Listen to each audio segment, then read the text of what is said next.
आपको विश्वास ही नहीं है अपने छोटे भाई पे।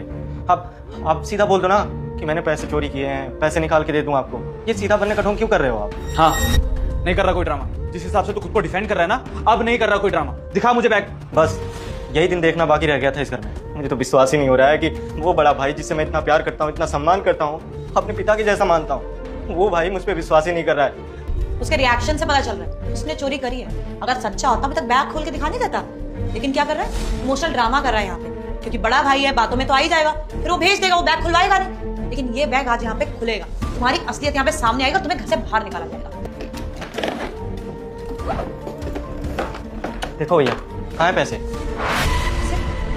पैसे तो तुम्हारे बैग में ही होने चाहिए, कहाँ गए? कहाँ छुपाए तुम दोनों ने?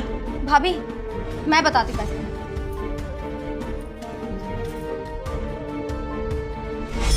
ये रहे आपके पैसे, जिन्हें आप इतनी देर से ढूंढ रही थी। जितना क्या है ये सब? ये अरे मैंने खुद इनके बैग में पैसे। क्या हुआ भाभी, जुबान लड़खड़ा गई? ये सच सामने आ गया आपका? मैं तो इस घर में नहीं आई हूँ, आप शायद इनको बहुत अच्छे से जानते हैं, आपका परिवार है ये। आप कैसे कर सकते हैं अपने देवर के साथ में ऐसा? ज्योति, एक सेकंड। चेतना, मुझे सच सच बताओ कि तुमने ऐसा क्यों किया? मैंने नहीं रखे पैसे मुझे। चेतना, सच्चाई मेरे सामने सच सच बोलो, क्यों किया ऐसा? क्या करती? इनके हाथों सारी प्रॉपर्टी जाने देती क्या? अरे जिस दिन से लड़की घर में आई है ना, तब से मुझे आभास हो गया कि सारी प्रॉपर्टी लेके चली जाएगी। जैसे इसके लक्षण है ना, सजना सवरना, पैसे उड़ाना।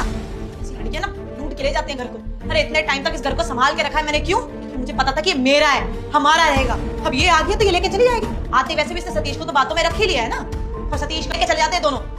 मुझे ऐसा लगता है कि तुम्हें सच्चाई बतानी पड़ेगी, क्योंकि तुमने पूरी बात जाने बिना जो रिएक्ट किया है ना, बहुत गलत किया है। कुछ बातें ऐसी होती हैं चेतना जो दो भाइयों के बीच रहती है, हम किसी को नहीं बताते। ना वो अपनी पत्नी को बताता है और ना मैं तुम्हें। किसकी? उसकी सैलरी की बात कर रही हो ना तुम? जानती हो उसकी सैलरी किसके अकाउंट में जाती है? मेरे अकाउंट में। उसने अपने अकाउंटेंट को मेरा अकाउंट नंबर दे रखा है ताकि सारी सैलरी मेरे अकाउंट में आ सके। और उसके पीछे का रीजन जानती? वो बस ये चाहता है कि भैया मेरी उम्र ऐसी है, मैं बाहर भटकता हूँ, पार्टीज करता हूँ, घूमता फिरता हूँ, मेरे पास पैसे नहीं बचते। आप हैं जो मुझे पैसे जोड़ के दे सकते हैं। और आज तक पिछले 4 साल में इस इंसान ने मुझसे 1 रुपए का हिसाब नहीं मांगा है चेतना। इवन इसकी शादी में जितना खर्चा हुआ है सब इसने खुद किया है, 1 रुपया नहीं लिया है मुझसे। चुप निकलो चेतना, जाओ। आई एम सॉरी, मेरा दिमाग फिर गया था, मुझे डर लगने लगा था कि प्रॉपर्टी ना चली जाए। आई एम सॉरी, मैं आज के बाद नहीं करूँ। डर है ना तुम्हें? तो अपने घर जाओ, अपने भाई भाभीओं के बीच झगड़ा कराओ, उनके बीच प्रॉपर्टी का हिस्सा मांगो। जाओ जाओ।